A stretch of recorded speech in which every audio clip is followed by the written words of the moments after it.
Good morning. It is Wednesday, the 3rd of June. I'm Maeve McMahon, and this is Europe Today, your morning hit of news and analysis from a European lens, live here on Euronews. Coming up, Iran has agreed to negotiate aspects of its nuclear programme that it had refused to do so just a month ago. That's according to the US Secretary of State, Marco Rubio, speaking before Congress. Global markets remain on edge, though, as Iran says it will suspend peace talks and move towards full closure of the Strait of Hormuz, one of the world's most important shipping routes. And all eyes on the European Commission today as it unveils plans to boost the production of advanced semiconductors within the EU, so-called chips. The bloc has long relied on foreign suppliers for some of the most critical technologies that we need for modern daily life. The so-called Tech Sovereignty Act aims to change this. But first, Hungary could lift its veto on the opening of Ukraine's EU accession talks in exchange for an agreement on minority right protections for the Hungarian community inside Ukraine.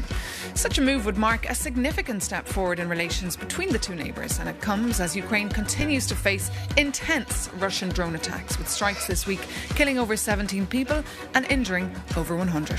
For more on this story, our correspondent Shandra Ziros joins us now in the studio. Good morning, Shandra. Just tell us what's the latest on this movement towards a deal. Good morning. Yes, indeed, Peter Magyar was yesterday in Berlin. He met Friedrich Merz, the German Chancellor, and the topic of Ukraine's accession was very high on the agenda, and Magyar said that he's very optimistic. Now, let's remember that the previous Prime Minister, Viktor Orbán, blocked Ukraine's accession for months and for years because he thought that this is a danger for Europe. And now Magyar is trying to get rid of all of the controversial issues that he inherited from Orbán. One of them is Ukraine's accession.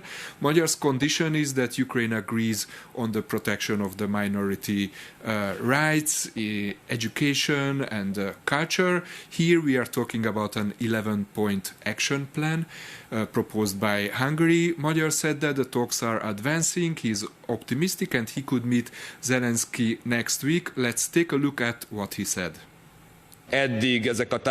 So far, these negotiations are progressing very encouragingly. We hope that they can even be concluded at a technical level this week. And I can confirm here, in Berlin, in this wonderful, vibrant city, that I'm ready to meet with Ukrainian President Zelensky sometime early next week, if we can actually agree on these basic human rights.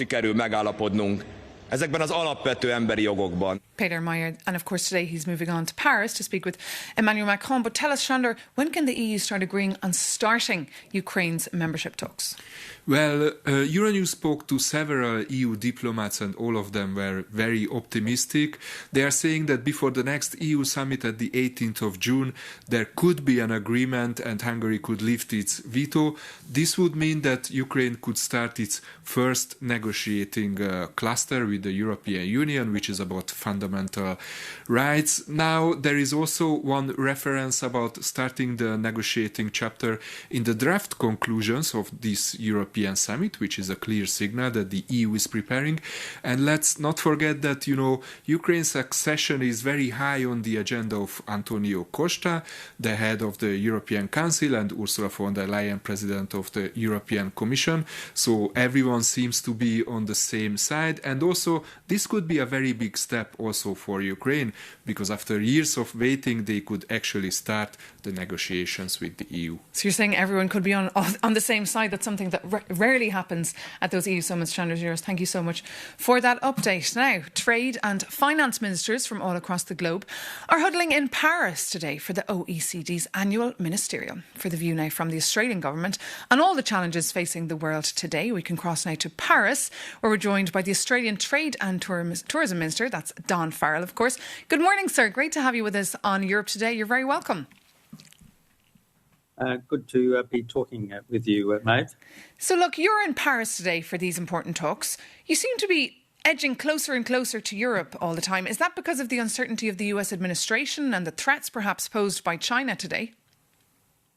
Look, once we came to government 4 years ago, pretty much this month, we had decided that because of problems that we'd had in our trading relationship around the world, that we needed to diversify our trading relationships and not have all our eggs in the one basket, as they say.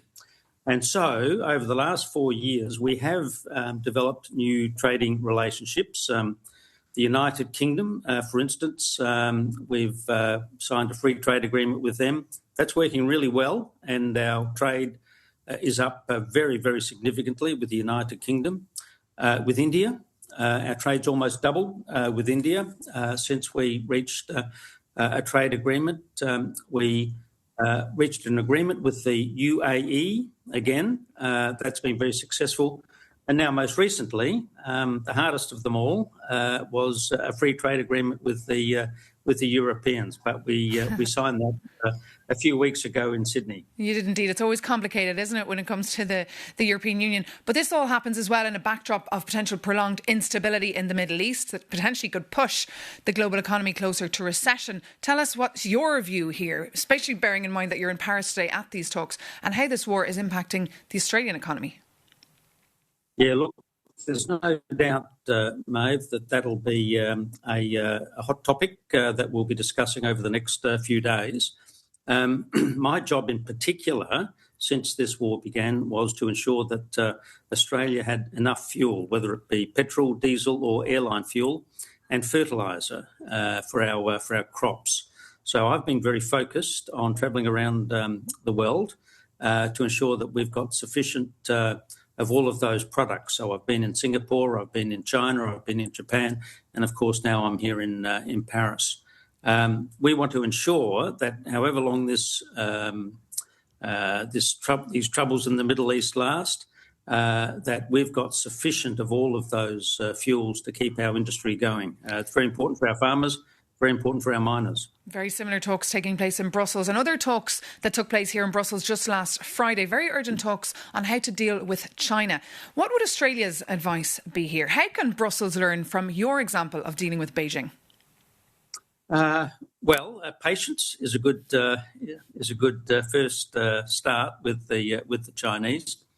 When I became the Trade Minister 4 years ago, we had $20 billion worth of trade impediments with China.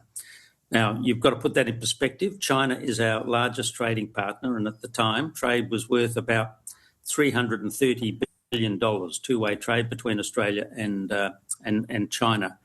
But we set about to stabilise our relationship. We'd had a very rocky relationship, the previous government, and to win back all of that trade. And it took us 3 years. We didn't get it fixed overnight, but by the end of our last term in government, we had resolved all of those trade impediments. And for most of the products that had been subject to those impediments, we were now actually selling more than before the impediments were imposed. OK, so I'll pass that message on to EU leaders. They need some patience. Just finally, do you consider China your biggest military threat? And are you also focused on tech sovereignty like the European Union is doing today by presenting a master plan? Well, we'd like to see peace in our region, Maeve. And when you look around the world, there's plenty of trouble spots around the world, whether it be the Middle East or in Europe. One of the things that we've been very focused on is, as a middle power in the region, is ensuring that we project our policies of a peaceful region. That's been very good for Australia in recent months, particularly with the troubles around the rest of the world. We've been able to continue pretty much uninterrupted our trade relationships, and that's the way we'd like to keep it. OK, Minister Don Farrell, thank you so much for joining us this morning live here on Euronews on Europe Today. Now, Thanks, moving mate. on. In the meantime, the European Union is preparing its 21st package of sanctions against Russia. But its chief engineer, David O'Sullivan, has already touted he does not expect the bloc to go harder on Russian oil due to the ongoing war in the Middle East, driving up crude. China, on the other hand, is always in his line of sight. For more, we're joined by our defence correspondent, Anja Skujins, who actually sat down with the EU's sanction envoy to discuss the package in detail. Good morning. Tell us, what should we look out for in this next bundle of measures? Good morning, Maeve. So officially, unfortunately, everything is under wraps for now. But what I can say is that EU heads of state want the bloc to put the pedal to the metal and get ready with this 21st sanctions package because it's needed now. This was underscored by a drone incursion in Romania last week, demonstrating Russia's continued invasion of Ukraine, as well as the impact and the spillover effects this is occurring across the bloc. Now, all eyes will also be on the new Hungarian Prime Minister, Peter Magyar, who takes a less friendly stance towards the Kremlin compared to his predecessor, Viktor Orban. Many are hoping to see that this sanctions package will have more bite to it. A major point of contention will be whether the EU moves forward with its maritime service ban on those Russian oil tankers. This previously flopped due to a veto by Malta and Greece. Also, we'll be looking out for whether the EU continues to go harder on Chinese companies helping Russia circumvent EU sanctions. As you rightly pointed out, I sat down with the EU's sanction envoy, David O'Sullivan, to talk to him about this suite of measures. And I started by asking him first about how that crackdown was faring, particularly as some of these Chinese companies produce the components found in Russian drones. We recently listed some in a previous package, some Chinese banks who then agreed to discontinue funding Russian activities.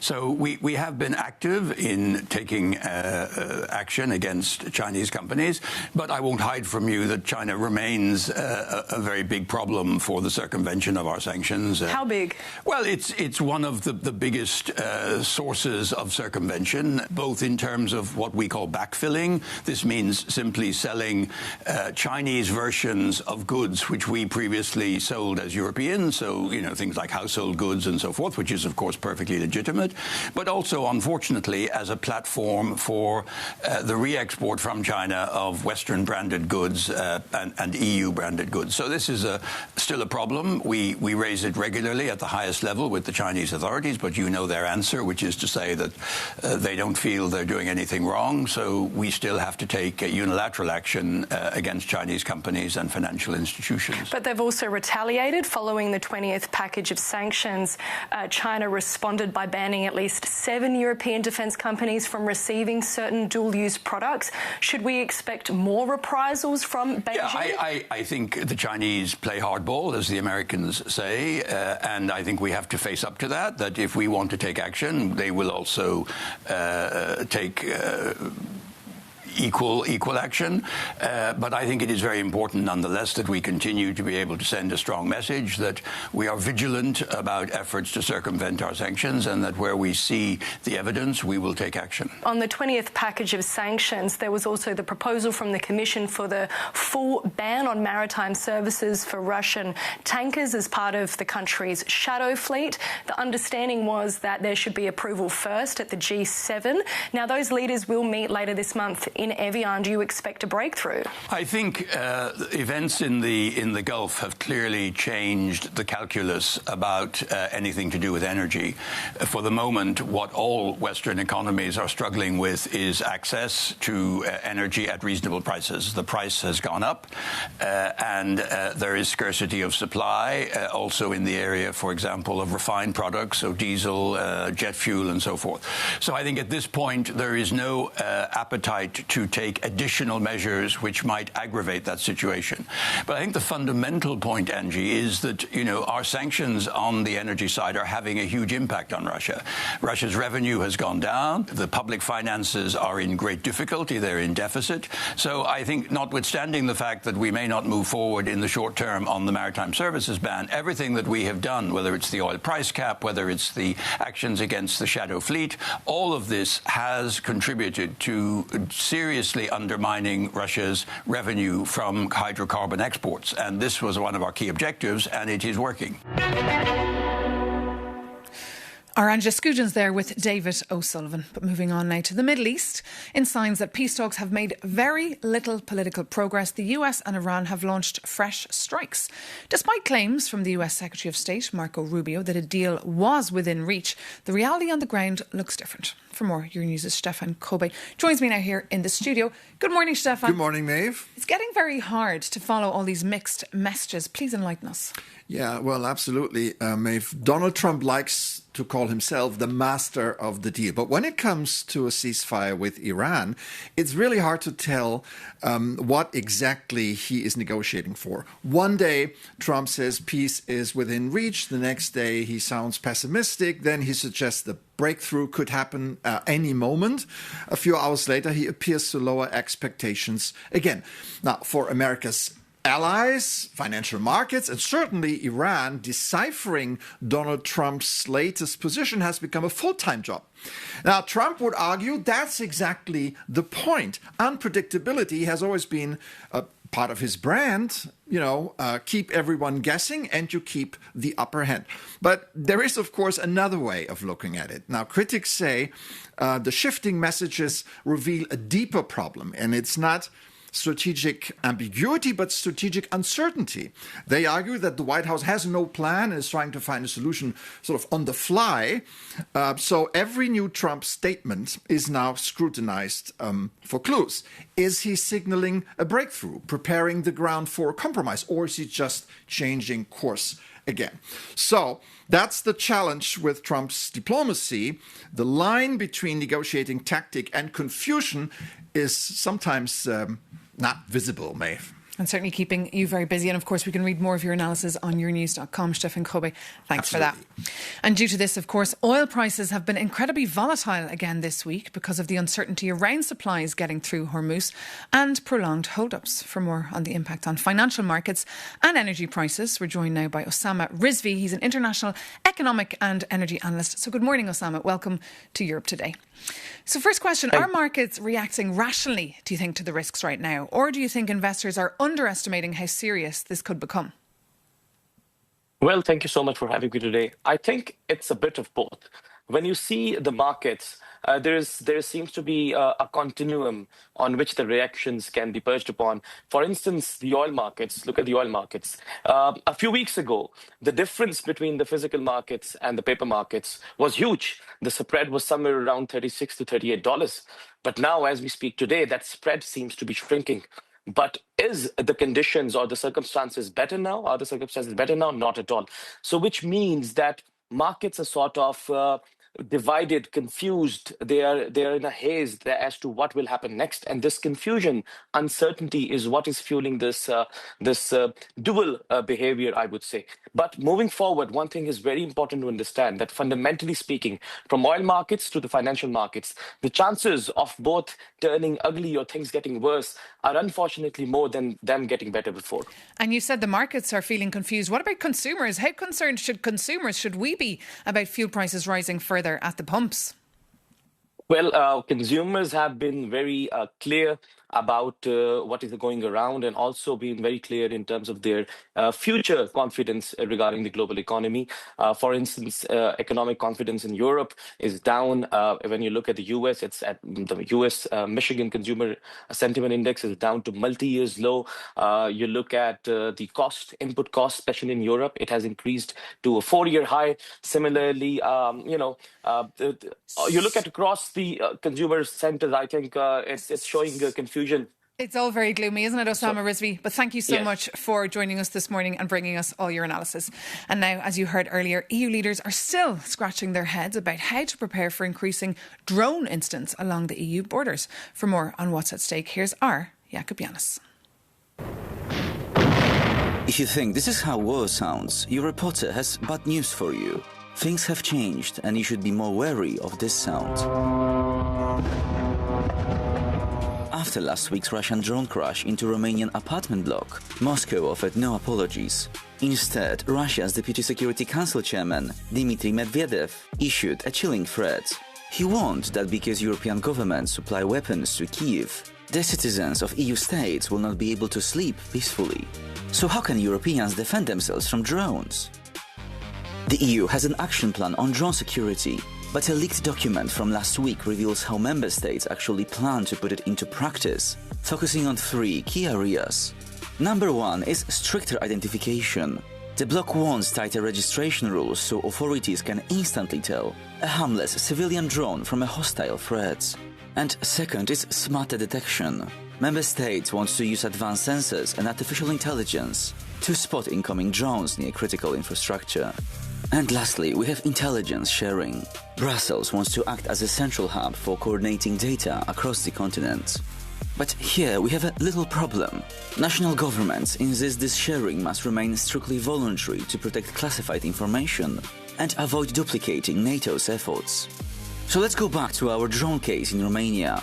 The Ministry of Defense acknowledged it could not shoot down the drone due to its proximity to people's homes, and authorities had just 4 minutes to act. And as long as the drone security remains primary and national competence, European governments will operate in silos, and citizens will see the consequences. The Baltic region was rattled by at least 6 suspected incursions in May alone, with one incident even forcing Lithuanian president to take shelter underground.